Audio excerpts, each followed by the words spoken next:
Hey there, Gray Mains. I hope everyone's been having a wonderful evening. So, wanted to take a moment if you have reached a point in your camp management where you're running low on funds because it's going to cost you 10,000 to get your farm going and 10,000 to get your orchard going, and it continues to go on and on and on. And they have patched that gold bar where you could just go in every few hours and pick that up. Going to show you some gold mine locations if you don't have the gold veins yet. If you do have them, I'm also going to be showing you the fast travel locations to those adjacent mines. These 5 mines here, they will get you 100 pieces of gold. And I'm also going to show you where to get that recipe here. So without further ado, let's get to it. Okay, now first and foremost, if you're coming up from Hideout, let me get my bearings here, folks.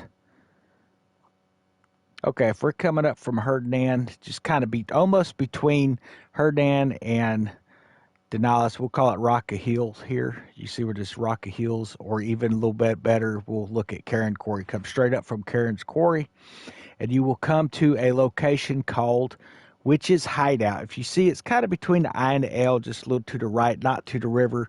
See this little jut here?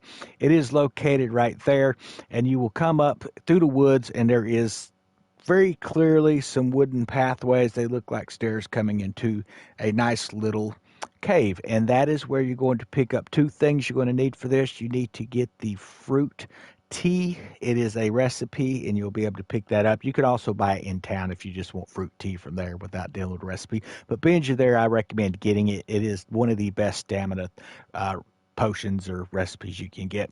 But more importantly, you're going to get that gold ingot recipe in there. Now, it's going to have a lot of different types of ingredients and stuff. Don't worry about all those right now. All you need is 100 gold nuggets to make your gold bar.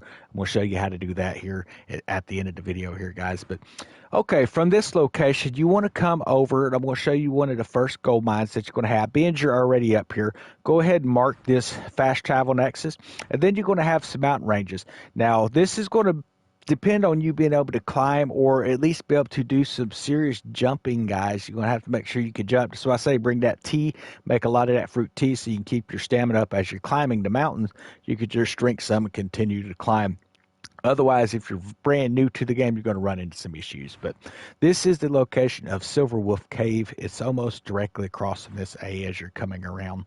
And you want to come in here. And again, we're going to show you in the video here what it looks like, the entrance, because some of them are kind of deceptive, but you will need palm thrust, which you learn at the very beginning of the game. So that's pretty awesome. This is the fast travel nexus to that.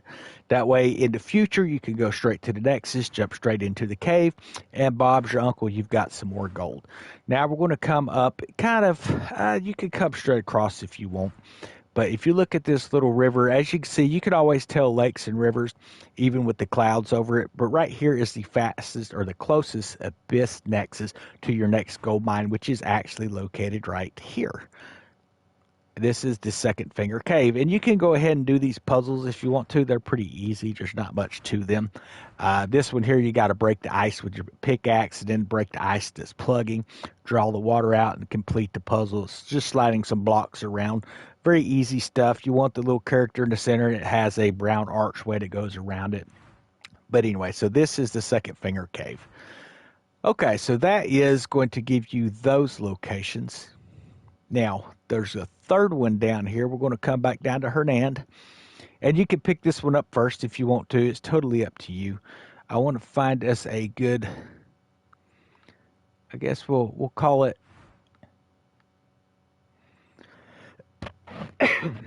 Shadow's Whisper Cave. If you come almost across from there, Rocky's Hill and all that, you're going to have a fast travel location right here at the Abyss Nexus.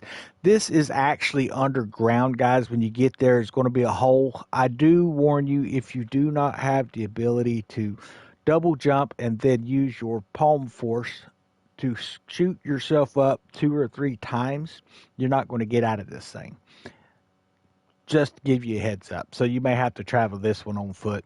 But this is the next gold mine location here. Very easy, Anvil Hill Cave. You just come in, bust the gold block out of the way, go down into the cave, and mine out all the ore that's in there. Now, here comes the fun part, folks. When you come up into domains, let me see where we're at here. Okay, so if you diminish here, coming up from the E. You're going to come straight up, and this location actually has that cursed frost, or the frost cursed armor, or however it's called. Anyway, there is a waterfall there. To the right of that waterfall is a big block with gold in it. You want to palm thrust that, bust into it, and then get all of that gold. If you look there, you can see the little gold vein emblem right there next to it. So that is the location there. Then you want to make your way over here. Make sure that you hit this fast travel. And you are going to have to watch out for a lot of these little floaty guys that are dressed in dark armor. They will float in a bubble. The way you take those out, hold LB, RB, release LB briefly, and then hold it back down, and it will shoot that laser from your sword, and that will pop his bubble and knock him out of the sky, and he's done. It's that easy. Okay, then you're going to come across and you're going to head up toward the desert, folks. This is the best route that I found following along, coming up, and again, jumping around some mountains. This is where the mine is. This is a friendly village right here, okay? This is friendly, the Great Gate of Udava, or Dava, however you pronounce it. But there is a gold mine on the other side of the wall. Just follow the path back in there, and you can then again go into that gold mine. And then your closest fast travel following the road, when you get to the R, comes south, and it's going to be over here near this D, between the I and the D. So if you spell red, that's where you're going to be at, just to the left of that D. And if you will go hit all of those locations, folks, that will give you plenty of gold. Now, if you're wondering, how do you know where all the locations are? We don't even have them all opened up. Just those will get you to 100 pieces to make your gold bar, which we're going to show you here as well. But make sure that you run this mission if you want to get these maps for yourself and have them marked on your map.